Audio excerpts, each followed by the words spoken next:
Welcome. This is Hernan Murdoch.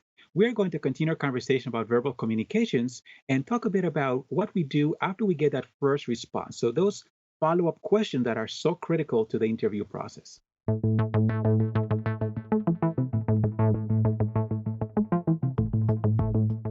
So, we have been talking quite a bit about verbal communications and the important role they play in every audit and consulting engagement.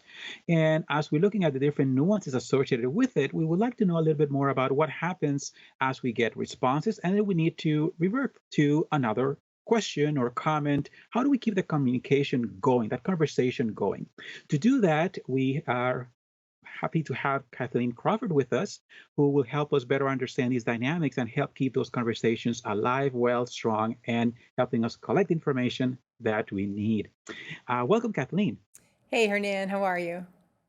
I am well, thank you. And I believe you're the right person to help us with some elements around verbal communications and follow ups, or what some people refer to as probing skills. As you get a response, then what?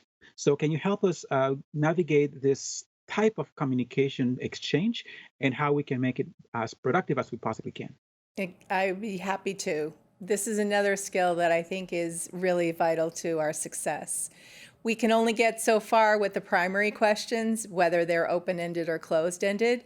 So to get us farther down the path in terms of specific information, detailed information, we use different follow-up skills. So we might be making a statement, but more often than not, we'll be asking a question. So our purpose is to gain a better understanding of the responses that we already have. Our purpose may also be to change direction or focus of the topic. So we might want to go deeper or we want to pivot to something else. So we use these skills in that way too. And these types of questions could also be either open-ended or closed-ended ones, just like the primary ones were. I like to use the acronym 5W2H to remind myself, especially if it's not something that I prepared. So it's spontaneous based on the answer that I've been given, I mentally go through my who, what, when, where, why, how, and how much, figure out which one is appropriate to ask at this point, and ask it.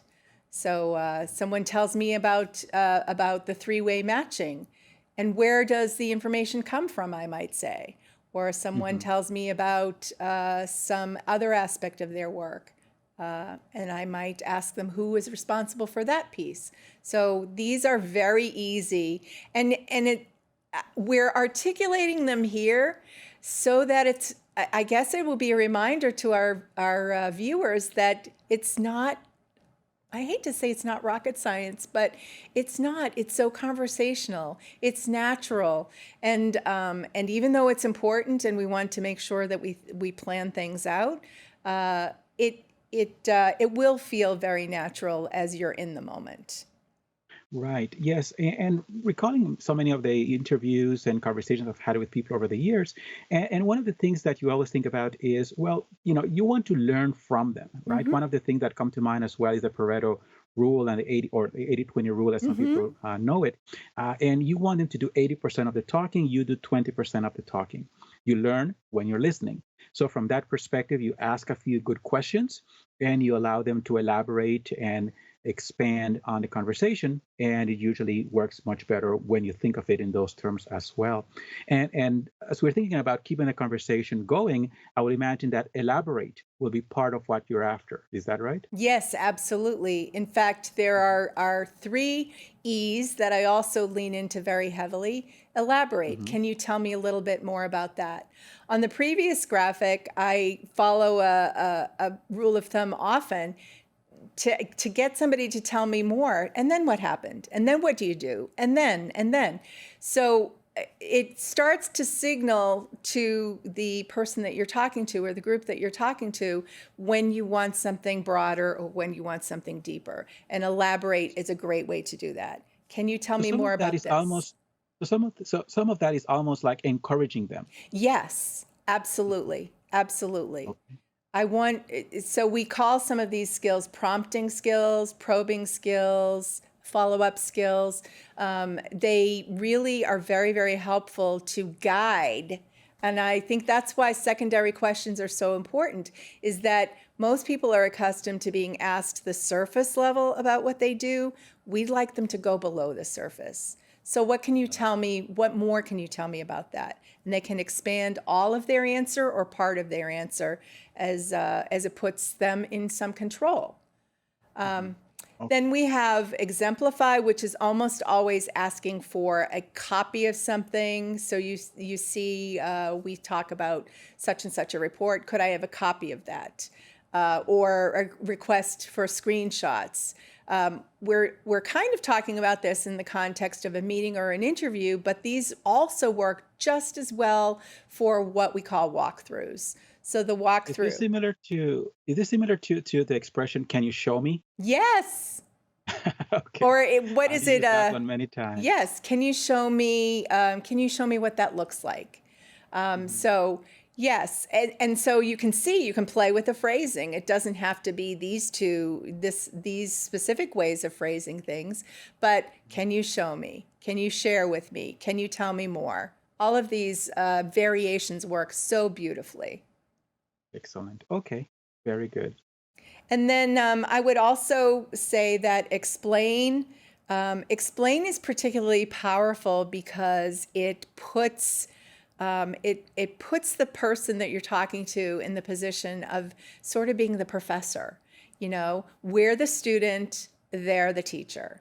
Can you explain about this situation? I often will preface that with, I followed you up to this point, but from here forward, can you tell me a little bit more about that part? So we can acquire much better clarity around their terminology, so their specific acronyms and lingo. But I would argue that we are also getting a better sense of the order of operations. We might get a deeper level of detail. So explain is a very powerful thing to put in somebody's hands. And I found also that when you're talking to a client, that many times they really appreciate that you're taking the time to learn about what they do and you're not jumping to conclusions, right? The assumption is the auditor is looking to find that little thing that is going to get them in trouble, but they don't really care about anything else. When you're asking, you're really trying to understand what's going on and you're trying to be fair with them. And that's one of the things that I try to convey during interviews is that I just want to make sure I understand the full picture so that I don't go in the wrong direction with it and say something that is not factual. And Right. they many times appreciate that effort on my part to make sure I understand and I get a full context. So from that perspective, then I would imagine confirmation of understanding is also an important part of this exchange. That's kind of what you're hoping, right? Are you being understood on Exactly. both sides, you as the auditor Exactly. and also the client? So can you tell us more about confirmation of understanding since I would imagine that's a general goal of just about every exchange. Is that right? I would agree. It's well, picking up on what you were just saying, I really channel my inner Stephen Covey when it comes to audit work. I seek first to understand, and Mhm. confirmation of understanding is an important part of that. I paraphrase back to someone every so often. I'll use my language, my terminology, rather than repeat word for word, even if I could, which I can't. I can't parrot what somebody says, but I can paraphrase what they say. So this confirmation of understanding really it has some practical purposes for us because it helps cement our understanding in our own minds and then makes it much easier for us to recall later on. But Right. my main reason for it is the last point in the third bullet on this graphic. It's a very, very powerful sign that you respect others and you're willing to keep the dialogue going. So we can Mhm. paraphrase, we can summarize, and we can use these tactics to not only confirm our understanding, but to also pace the dialogue. It signals that the dialogue is moving along, and it gives a signal to the person, to the client that we're speaking with, how far we've come in that dialogue and how much is left to go.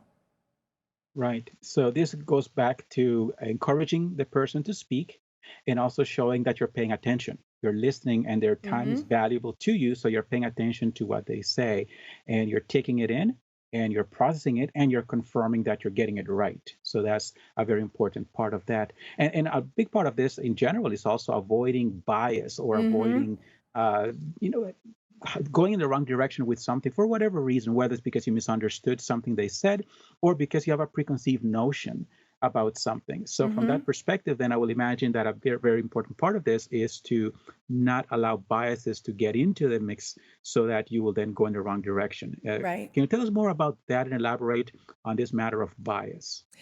I could not agree with you more. We have to be very careful not to presume ill intent where there is none, or presume that somebody's not doing what they're supposed to be doing. And sometimes our phrasing of questions can seem to have a particular agenda. So let's minimize that sense that we have an agenda. So instead of asking a question like, is the problem because of this or because of this? But instead, keep it an open ended follow up question. What may be Mhm. causing the problem? There are possibly factors that we're aware of, but we're not expert in their area, process, or system. And I think that that is also it may be a little bit of maybe a little bit heady to think that you've got a sense of how some things work, but you're not doing the work. So we have to be very careful not to presume, not to make presumptions about what how things work, or how they do whatever it is that they do, how they make their decisions and take their actions. So look, if you're making notes or creating some kind of outline, I definitely recommend that you double check your outline to make sure that there's nothing in it that presumes that signals any kind of bias on your part. Mhm. And even common sense isn't always common. You might think that, oh, well, of course it's this. Well, no, it isn't. It can't. For every time that might be true, there are five alternate explanations, and you want to get the explanation that is true and accurate, not the one that's living in your head. So. Right. And many times we go into interviews with a check with a questionnaire. It's a checklist of sorts, of Mhm. course, but walking with a script or a checklist of sorts and a questionnaire that we want to make sure we touch on certain topics, but we have to be careful that we neglect by virtue of having this questionnaire with us that we don't follow up. So Right. in many cases, this is where some auditors, I would say, they get in trouble because what they do is they follow the script to the letter, but they don't go deeper. And these techniques that we just described for them is very important so that they think in terms of, okay, how can I encourage the person to speak and Mhm. elaborate? How can I find out more? Because that's the purpose of the meeting anyway. So how can we encourage them? How can we get the information we need? How can we make sure we don't send a negative signal in the Mhm. form of bias or something like that, or us misunderstanding something and then moving in the wrong direction with the results of our meeting? So all of these things are very important takeaways, and I think it's very helpful to keep these things in front of mind as we go about doing our interviews. It will work better for us and also for the clients that we try to serve. So thank you very much, Kathleen. I really appreciate all of your time helping us understand this because it's very nuanced and can make a very big difference the way you phrase a question. So thank you very much. It's my pleasure. If you like this series, subscribe to the ACI Learning YouTube channel to enjoy more audit related content.